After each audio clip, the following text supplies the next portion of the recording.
Assalamualaikum warahmatullahi wabarakatuh. Selamat pagi. Perkenalkan, saya adalah Ika Wulansari, nurse spesialis keperawatan maternitas. Saat ini saya merupakan salah satu staf dosen di jurusan keperawatan Fakultas Olahraga dan Kesehatan Universitas Negeri Gorontalo. Saat ini saya tercatat sebagai dosen pengampu salah satu mata kuliah yaitu keperawatan maternitas. Mata kuliah ini merupakan mata kuliah yang berada pada semester 3 yang memiliki bobot 4 SKS, yaitu 2 SKS untuk teori dan juga 2 SKS untuk praktikum. Mata kuliah ini membahas tentang upaya meningkatkan kesehatan reproduksi perempuan pada usia subur, ibu hamil, melahirkan, nifas di antara dua masa kehamilan, dan bayi baru lahir fisiologis dengan penekanan pada upaya preventif dan juga promotif yang menggunakan pendekatan proses keperawatan dengan memperhatikan aspek legal dan etis di tatanan klinik maupun komunitas. Tujuan dari mata kuliah ini ada memiliki beberapa tujuan, diantaranya yaitu kami mengharapkan mahasiswa kami mampu melakukan asuhan keperawatan pada wanita usia subur, pasangan usia subur, wanita dalam masa childbearing, dan bayi sampai usia 28 hari, serta keluarga dengan wanita pada masa childbearing dengan memperhatikan aspek legal etis. Tujuan yang kedua yaitu melakukan simulasi pendidikan pada wanita usia subur, pasangan usia subur, wanita dalam masa childbearing, dan bayinya sampai usia 28 hari, serta keluarga dengan wanita pada masa childbearing dengan memperhatikan aspek legal etis. Tujuan yang ketiga adalah kami mengharapkan mahasiswa kami mampu mengintegrasikan hasil penelitian yang berhubungan dengan wanita usia subur, pasangan usia subur, wanita dalam masa childbearing, dan bayinya sampai usia 28 hari, serta keluarga dengan wanita pada masa childbearing dengan memperhatikan aspek legal etis. Tujuan yang keempat, yaitu kami mengharapkan mahasiswa kami mampu melakukan simulasi pengelolaan asuhan keperawatan pada wanita usia subur, pasangan usia subur, wanita dalam masa childbearing beserta bayinya sampai usia 28 hari, keluarga dengan wanita dalam masa childbearing dengan memperhatikan aspek legal etis. Dan yang terakhir, kami harapkan mahasiswa kami setelah mengikuti mata kuliah ini, mereka bisa mendemonstrasikan intervensi keperawatan pada kelompok wanita usia subur, pasangan usia subur, wanita dalam masa childbearing beserta bayinya sampai usia 28 hari, keluarga dengan wanita pada masa childbearing dengan memperhatikan aspek legal etis. Adapun topik-topik yang akan kami sampaikan pada mata kuliah ini diantaranya yaitu 1. Anatomi fisiologi reproduksi, yang kedua proses kehamilan, yang ketiga proses persalinan, yang keempat masa postpartum, yang kelima seksualitas dan kehamilan pada remaja, yang keenam prinsip-prinsip etik keperawatan, yang ketujuh asuhan keperawatan pada sistem reproduksi, yang kedelapan pengkajian dan promosi kesehatan wanita, yang kesembilan upaya-upaya pencegahan primer, sekunder, dan tersier pada sistem reproduksi, yang kesepuluh tren dan isu dalam keperawatan maternitas, yang ke-11 manajemen kasus pada sistem reproduksi, dan yang ke-12 adalah demonstrasi atau praktikum. Terdapat beberapa jenis metode pembelajaran yang biasanya saya gunakan dalam mata kuliah keperawatan maternitas ini. Salah satunya adalah dengan memberikan perkuliahan di dalam kelas atau disebut dengan metode ceramah. Metode ini biasanya saya gunakan dengan mengumpulkan mahasiswa berdasarkan kelas masing-masing, kemudian saya akan masuk sesuai dengan jadwal yang tertera pada LPS untuk mencapai tujuan pembelajaran. Materi yang akan sampaikan tidak akan membahas seluruh topik, tetapi hanya topik-topik tertentu yang biasanya diberikan di awal perkuliahan untuk membangun konsep mahasiswa terkait dengan mata kuliah ini sehingga mereka bisa lebih mengenal mata kuliah ini. Kemudian untuk metode selanjutnya biasanya saya menggunakan interaksi di dalam kelas. Beberapa kegiatan yang biasanya saya pakai adalah dengan membuat PBL atau Problem Based Learning. Di sini saya akan membagi mahasiswa menjadi kelompok-kelompok kecil dalam satu kelas, kemudian saya akan berikan skenario kasus yang mirip dengan kasus yang berada pada rumah sakit atau kejadian nyata yang ada di masyarakat, sehingga mereka bisa menyusun asuhan keperawatannya sesuai dengan kebutuhan dari kasus tersebut. Selain itu, biasanya setelah melaksanakan PBL, mahasiswa akan melakukan presentasi di depan kelas. Kemudian akan ada penilaian dari dosen dan juga dari teman-teman mereka sendiri. Mereka akan saling menilai sesama anggota kelompok supaya bisa mendapatkan penilaian ya dari teman-teman dan juga dari dosennya. Metode lain yang biasanya saya gunakan adalah dengan melakukan presentasi melalui kunjung karya. Di sini mahasiswa akan saya berikan waktu untuk berdiskusi selama 20 sampai 25 menit untuk menjelaskan terkait dengan topik-topik yang akan saya sampaikan dalam kelompok kecil. Setelah mereka berdiskusi bersama dengan kelompoknya, kemudian mahasiswa akan menempel hasil diskusi mereka ke dalam lembar kertas, kemudian mereka akan menempelnya pada dinding-dinding di ruangan kelas. Setelah mereka menempel, maka ada beberapa mahasiswa yang akan menjaga pekerjaan yang sudah mereka tempel, sementara yang lain akan berkeliling untuk melihat tugas atau pekerjaan dari kelompok lain. Pada saat mahasiswa berkeliling, mereka akan bertanya kepada kelompok yang lain jika ada sesuatu yang mereka tidak pahami terkait dengan tugas yang teman-teman mereka lakukan. Dan bagi teman-teman yang menjaga tugas kelompok di tempat semula, mereka bertugas sebagai penyedia informasi terkait dengan apa saja kandungan dari tugas yang sudah mereka buat. Metode yang selanjutnya yang bisa saya gunakan yaitu dengan metode asesmen atau penilaian. Metode asesmen ini biasanya sudah dijelaskan pada saat penjelasan RPS pada awal perkuliahan kepada mahasiswa. Tujuannya adalah agar mahasiswa tahu bobot-bobot penilaian mana saja yang memiliki presentasi terbesar hingga terkecil, sehingga mereka bisa menyusun strategi belajar yang terbaik untuk mereka lakukan selama satu semester ini.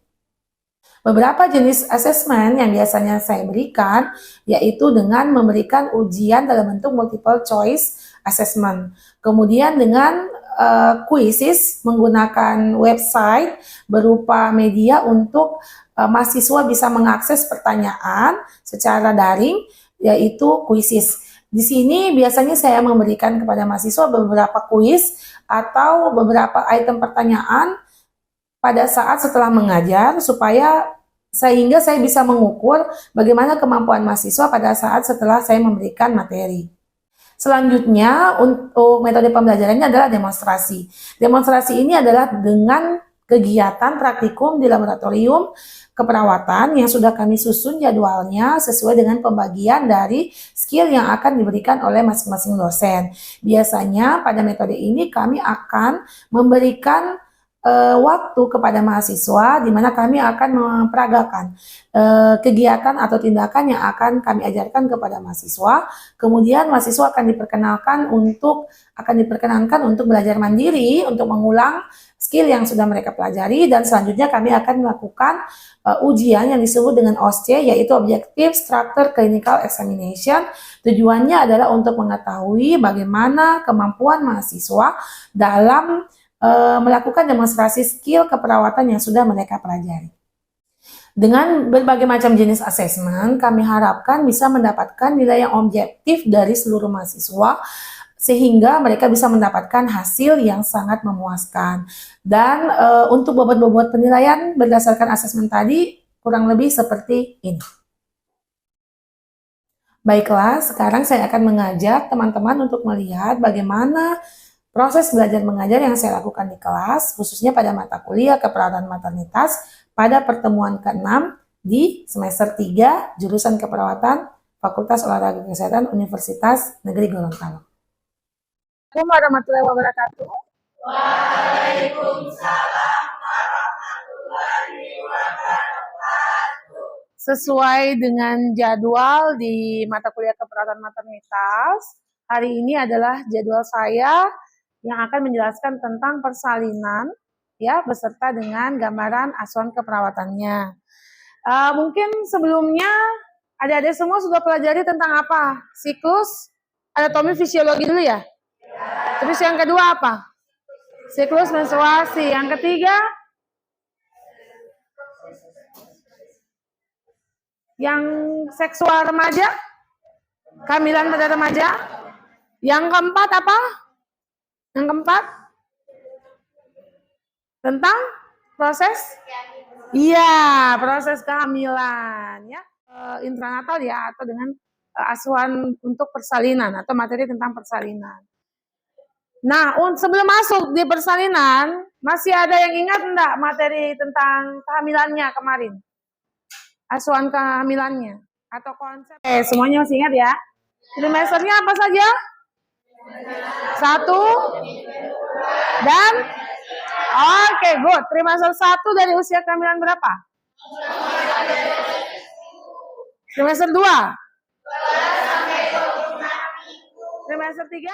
Tapi biasanya ada plus dan minus 2 minggu. Maksudnya 2 minggu bisa maju lebih cepat 2 minggu atau mungkin terlambat 2 minggu. Itu juga masih dalam kategori normal. Oke, kan ini sudah dijelaskan sama dosen sebelumnya. Jadi saya mau kasih lihat dulu video tentang persalinan. Silahkan dilihat. Selama ini kamu mungkin merasakan hasil lebih kuat teratur terjadi setiap 5-20 menit dan nyeri bawah dan perah perut tidak menyerah. Mungkin juga akan ada lendir merah atau kecoklatan, kemudian air ketuban pecah atau mengalir secara terus-menerus.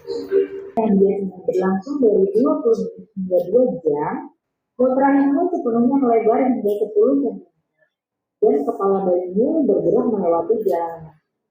Dokter akan membagi menjadi 2 bagian. Bagian aktif untuk berkontraksi mendorong bayi semakin ke bawah, dan bagian pasif akan membuat agar elastис supaya bayimu bisa berputar menyesuaikan gerakan. Ketika bagian atas kepala muncul, namun bayi sulit untuk keluar. Jadi ini untuk memancing bagaimana kalian belajar dari video dulu. Nanti sebentar kita akan masuk ke penjelasan. Tadi silakan Saudari Afifah. Sebelumnya izin bertanya Nurse, saya Afifah Ramdhani. Pertanyaan saya itu pada video tadi yang keluar duluan lewat vagina itu adalah kepalanya duluan Nurse. Pertanyaan saya, bagaimanakah kalau misalkannya ada kasus ketika keluarnya itu Nurse bukan kepalanya duluan Nurse? Apakah si ibu itu bisa melahirkan normal atau tidak Nurse? Oke, baik. Sekian, terima kasih pertanyaan saya. Itu ya, supaya jangan sampai ada yang mengajukan pertanyaan yang sama. Jadi untuk persalinan itu ada beberapa posisi bayi dalam perut ibu atau rahim ibu ada beberapa jenis. Ada yang posisinya kepala di bawah, ada yang bokong di bawah, atau posisi bagian punggung atau bagian kecil dari bayi yaitu ekstremitas atas dan juga bawah berupa kaki dan dua tangan. Nah, untuk yang letaknya bokong di bawah, kalau tadi kan di video kepala, berarti dia normal seperti video yang tadi. Untuk yang bokong itu juga bisa dilaksanakan persalinan, tapi memang cara dan juga SOP-nya agak berbeda dengan jika presentasinya kepala. Kalau untuk letak bayinya itu presentasinya ekstremitas atau punggung, ini dinamakan letak lintang ya, jadi ini agak susah untuk bersalin normal karena yang di bawah adalah tangan, kaki atau daerah punggung. Saya lanjut lagi ke pertanyaan selanjutnya. Silakan, ada dari sisi tengah. Oke, silakan. Siapa namanya, Dek? Siapa? Devi. Silakan, Devi. Saya izin bertanya, Nurse. Ya. Kan tadi ada proses ketika tali pusarnya digunting, itu tuh kenapa harus dijepit di dua arah begitu ya, dua sisi begitu Nurse. Sekian, terima kasih Nurse. Oke, baik. Pertanyaan bagus sekali ya. Kenapa di video ada dua sisi klem yang dijepit, kiri dengan yang kanan? Kenapa? Karena tali pusat itu dia memanjang yang menghubungkan antara bayi dengan plasenta ibu. Sehingga kalau cuma satu yang diklem, otomatis akan mengalir darah yang deras karena isi dari tali pusat itu adalah 2 vena dan juga 1 arteri. Sehingga harus diklaim 2 sisi untuk mencegah mengalirnya darah baik dari ibu maupun dari janin. Jadi dia kayak tali yang menghubungkan plasenta ibu dengan bayinya. Makanya harus diklaim 1 sisi untuk ibu, 1 sisi untuk bayinya untuk mencegah perdarahan yang bisa terjadi karena digunting tali pusatnya. Di sisi sebelah kanan supaya adil satu-satu. Silakan. Desi, oke, silakan. Pertanyaannya apa ya? Baik, terima kasih. Jadi nurse, tadi kan ada posisi bayi yang di kepala, nah terus yang kepala yang duluan lahir, nah terus kalau ada tidak masalah-masalah dalam persalinan, kayak kan saya pernah dengar kalau ada persalinan yang kaki duluan, ataupun ada yang tertahan dengan pundaknya, itu bagaimana nurse? Oke. Terima kasih. Baik, kalau misalnya kepalanya sudah lahir terus kemungkinan ada masalah bisa terjadi enggak? Bisa. Jadi memang organ terbesar itu adalah kepala pada bayi, selanjutnya adalah bahu. Sering biasanya pada bayi itu mengalami namanya distosia bahu. Jadi bahunya susah untuk lahir. Ini tidak ada penanganan khusus. Jadi biasa tangan pemeriksa akan masuk untuk mengeluarkan bahu bayi dengan perlembut ya. Karena kalau dipaksa nanti bisa ruptur pada area bahunya. Sehingga harus dengan penanganan yang khusus. Seperti itu. Kalau untuk yang lain biasanya, kecuali kalau presentasinya majemuk, misalnya kepala dengan tangan atau mungkin yang menyebabkan robekan pada jalan lahir. Tapi ini biasanya efeknya adalah perdarahan, sama pada bayi kalau lama di jalan lahir biasanya asfiksia. Seperti itu ya. Ya, saya lanjut dengan materi ya. Tadi pertanyaan untuk membuka video. Silakan nanti di akhir materi saya, kalian bisa mengajukan pertanyaan kalau ada yang kurang dipahami. Yang pertama, kalian tahu istilah infarto tidak? Pernah dengar? Tidak pernah dengar sebelumnya? Mungkin baca di mana begitu? Pernah? Ada yang pernah? Apa? Coba, siapa yang bilang pernah? Silakan deh. Baik, terima kasih atas kesempatannya nurse. Jadi sebelumnya saya pernah mendengar kata infarto, bahwa infarto itu ketika persalinan dimulai, di mana itu ketika terjadi kontraksi uterus, lalu yang menyebabkan serviks itu mengalami perubahan seperti pembukaan serviks. Iya. Sekian nurse. Dengan siapa namanya? Dengan Anindya Prananda Ishak nurse. Andia. Iya. Anindya. Iya nurse. Jadi Anindya tadi menyebutkan infarto itu adalah terjadinya perubahan pada serviks ya atau mulut rahim yang membuka untuk proses pengeluaran atau lahirnya bayi. Serviks tadi Anindya sudah sebutkan semua. Yang kedua ada kontraksi uterus yang terjadi yang mengakibatkan perubahan pada serviks. Jadi kalau ada kontraksi uterus tapi tidak ada pembukaan serviks dinamakan infarto tidak? Ada kontraksi uterus, tapi tidak ada pembukaan serviks, dinamakan infarto atau miometrium dari ibu, ya. Kalau ibunya otot rahimnya tidak bagus, maka proses persalinannya akan terganggu. Misal, proses persalinannya ini akan lama sekali karena kontraksi rahimnya jelek. Bisa jadi penyebabnya apa? Anemia, ya, kekurangan oksigen, jadi kekuatan kontraksinya tidak bagus. Atau mungkin ada riwayat operasi sebelumnya pada rahim, misalnya SC dengan jarak yang sangat dekat, itu biasanya tidak dianjurkan untuk bersalin normal karena akan mempengaruhi ini proses ini. Kemudian platipeloid. Yang paling bagus atau proporsional bentuk panggul perempuan adalah tipe yang ginekoid ini. Ya, yang ini ya. Ini adalah bentuk panggul yang proporsional sesuai dengan bentuk dari kepala bayi ketika akan bersalin. Dukungan, jangan sampai kita justru marah sama dia, kayak dia kan mengeluh terus. Oke, ketika ibu bersalin dia kesakitan, suster anak saya kapan lahirnya, suster saya ini sudah kesakitan.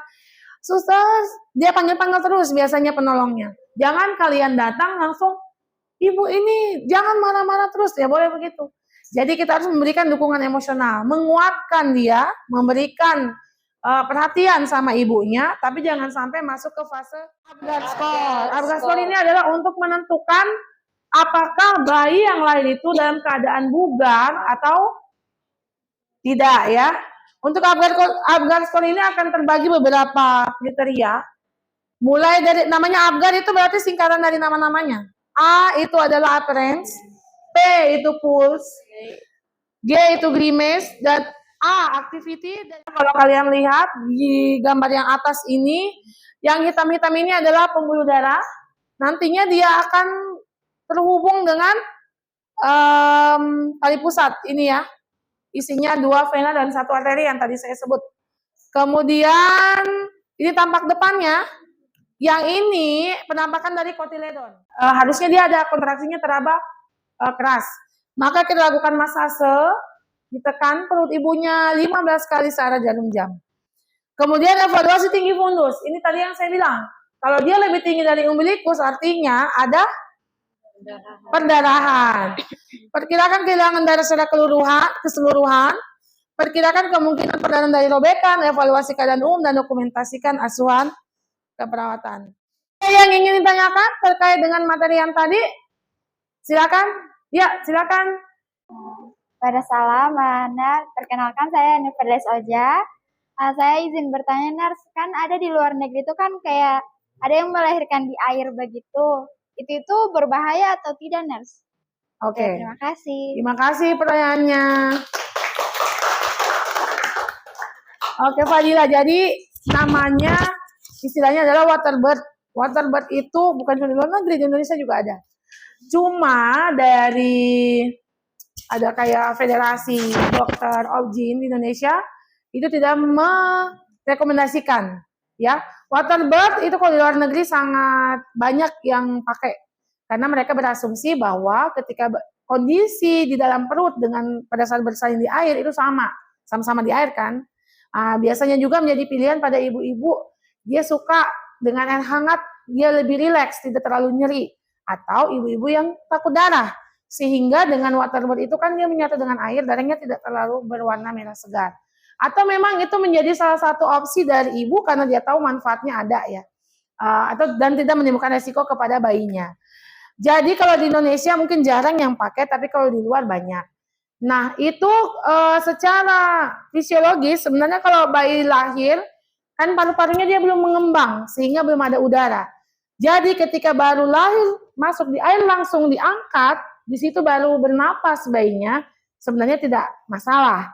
Cuma banyak yang dari Federasi Kedokteran tadi yang saya sebutkan mungkin akan mempertimbangkan beberapa hal, jangan sampai ada aspirasi ke paru atau bisa menyebabkan asfiksia dan yang lain-lain, sehingga tidak direkomendasikan untuk di Indonesia.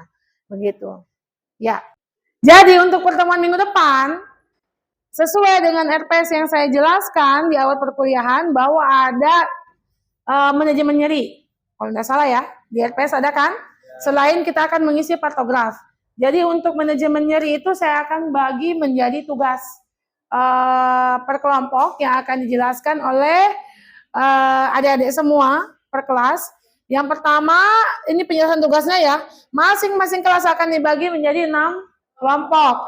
Setiap kelompok akan memilih satu intervensi manajemen nyeri persalinan dengan topik yang berbeda-beda. Jadi kalian harus komunikasikan intervensi apa yang kalian pilih untuk manajemen persalinan ini, untuk manajemen nyeri, Kemudian masing-masing kelompok akan mengerjakan tugas dalam bentuk makalah yang akan dipresentasikan pada pertemuan berikutnya. Selanjutnya, makalah yang dibuat akan terbagi menjadi bab 1, 2, dan 3. Bab 1 itu pendahuluan, yang terdiri dari latar belakang dan juga tujuan. Bab 2 itu konsep teori intervensi terpilih, pengertian, tujuan, manfaat, mekanisme intervensi, serta indikasi dan juga kontraindikasi dari intervensi. Bab 3 penutup kesimpulan saran. Yang saya minta lagi adalah kalian menggunakan minimal 3 artikel internasional dan 2 artikel Indonesia minimal ya. Itu dalam 5 tahun terakhir dan menggunakan buku paling lama 10 tahun terakhir terbitnya. Untuk tugas ini kira-kira ada yang ingin ditanyakan? Jelas? Jelas? Untuk kelompoknya bisa dibagi sendiri ya? Ya. Selanjutnya sebelum kita tutup pertemuannya, saya akan memberi kuis kepada kalian. Kita akan menggunakan link Quizzes. Kalian tahu kan menggunakannya? Iya, sudah pernah. Jadi ini linknya silakan dibuka. Terus tunggu kode yang akan saya berikan sama kalian ya. Kita tunggu sampai teman-temannya gabung semua ya.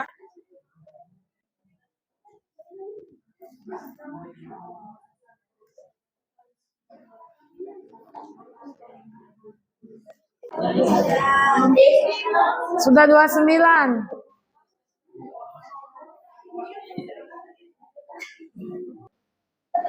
Kita mulai dari sekarang.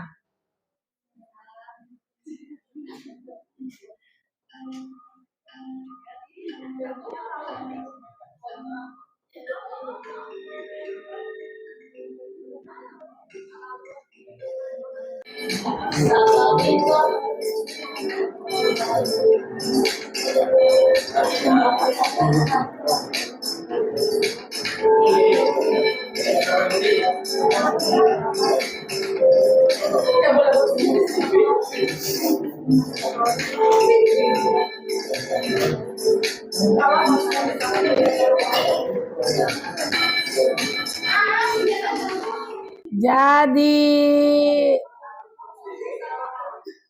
yang pertama justru Nurain Ino. Yang mana? Nurain yang mana? Oke. Abel Malingkonon. Afifa. Keempat, semua terima kasih atas atensinya hari ini. Dan juga tadi sudah banyak yang bertanya, saya juga sudah evaluasi untuk materi hari ini. Terima kasih semua atas kehadirannya. Selanjutnya, minggu depan kita akan masuk dengan tadi presentasi untuk manajemen intervensi nyeri ya, pada persalinan, dan juga kita akan belajar cara pengisian partograf. Supaya kalian tahu bagaimana cara memantau kemajuan persalinan dengan baik dan benar. Sampai ketemu minggu depan. Insya Allah kita sehat selalu. Lebih dan kurangnya saya mohon maaf. Wabillahi taufiq wal hidayah. Wassalamualaikum warahmatullahi wabarakatuh. Waalaikumsalam warahmatullahi wabarakatuh. Terima kasih. Sama-sama. Terima kasih semua. Demikianlah penjelasan tentang mata kuliah yang saya ampu, yaitu mata kuliah keperawatan maternitas dan juga cuplikan proses belajar mengajar saya di kelas. Semoga video ini bisa bermanfaat untuk teman-teman semua. Wabillahi taufiq wal hidayah. Wassalamualaikum warahmatullahi wabarakatuh.